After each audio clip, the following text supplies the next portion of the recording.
Hello again. It's another video blog. Yep, this one is going to be our top 10 movies of 2009. This was really, really hard. I actually saw a list that was like the top 20 of 2009. I was like, top 20? That's too easy. 20, that's not hard at all. But actually it was. We have to preface this by saying that we didn't start this blog at the beginning of the year, and we're not made of money, we're poor. So we didn't get to see everything we wanted to. Yeah, so...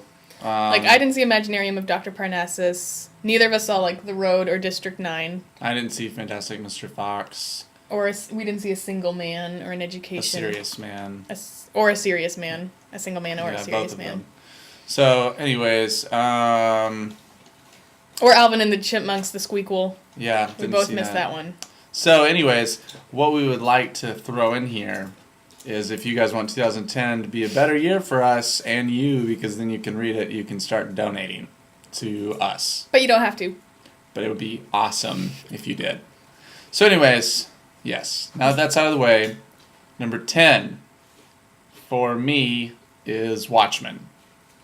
Which is so good, Yep. but did not make my list, sadly. And my number 10 is Brothers Bloom. Which I didn't see. Number 9 for me is Adventureland.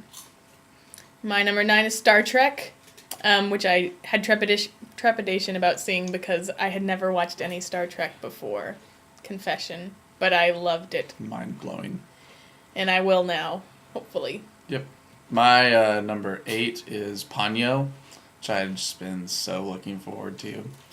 And it did not disappoint. Mm-mm. Number 8 for me is Fantastic Mr. Fox. And if you read that review, you know how I feel about it. Very positively. Number 7 for both of us, actually. Again! How ironic is Julie and Julia.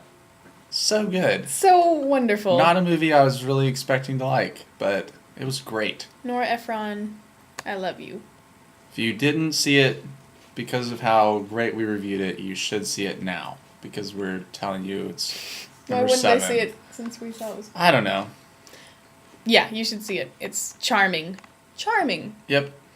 Number 6 for me is Inglourious Basterds. Great movie. Number 6 for me is Drag Me to Hell, which is so hysterical and wonderful and disgusting and beautiful if you're talking about the woman that is Alison Lohman.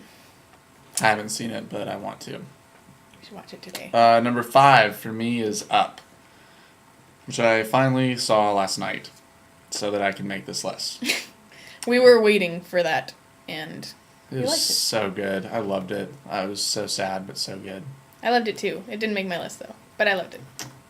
Number 4 for me is... Wait, I didn't do my number 5. Oh, I'm sorry. Ponyo.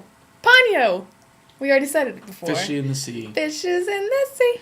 Number 4 for me is The Imaginarium of Dr. Parnassus. So good. So awesome.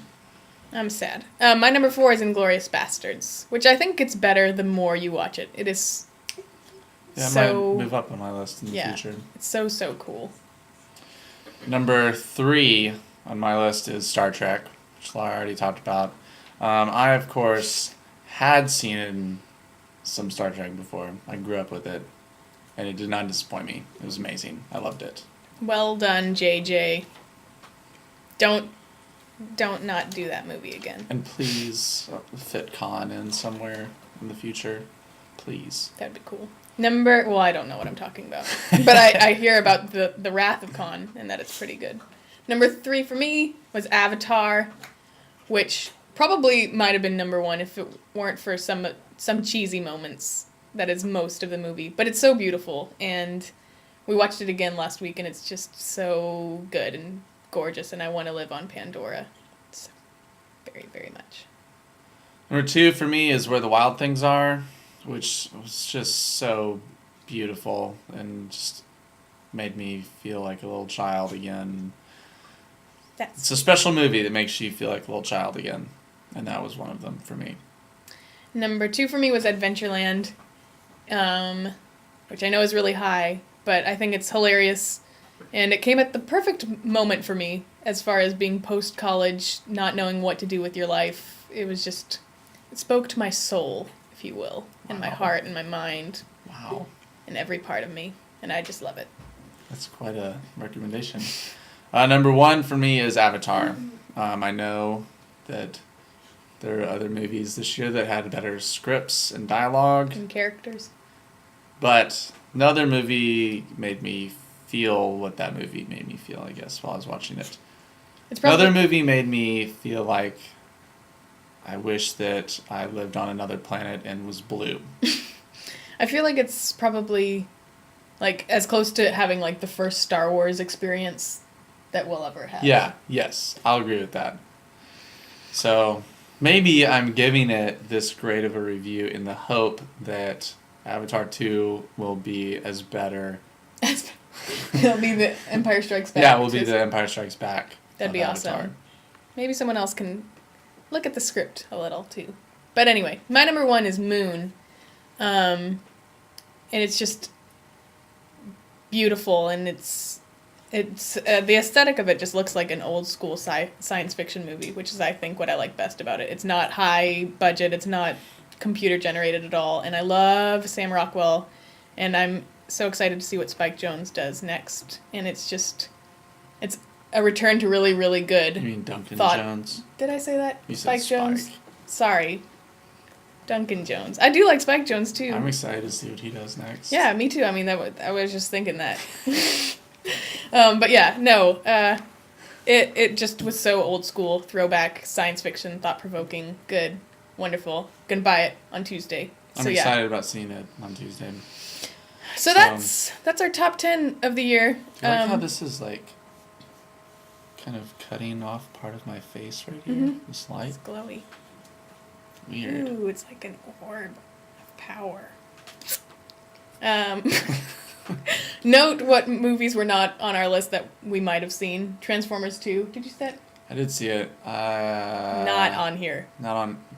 It shouldn't be on anyone's top 10 list of anything. It was kind of fun. No.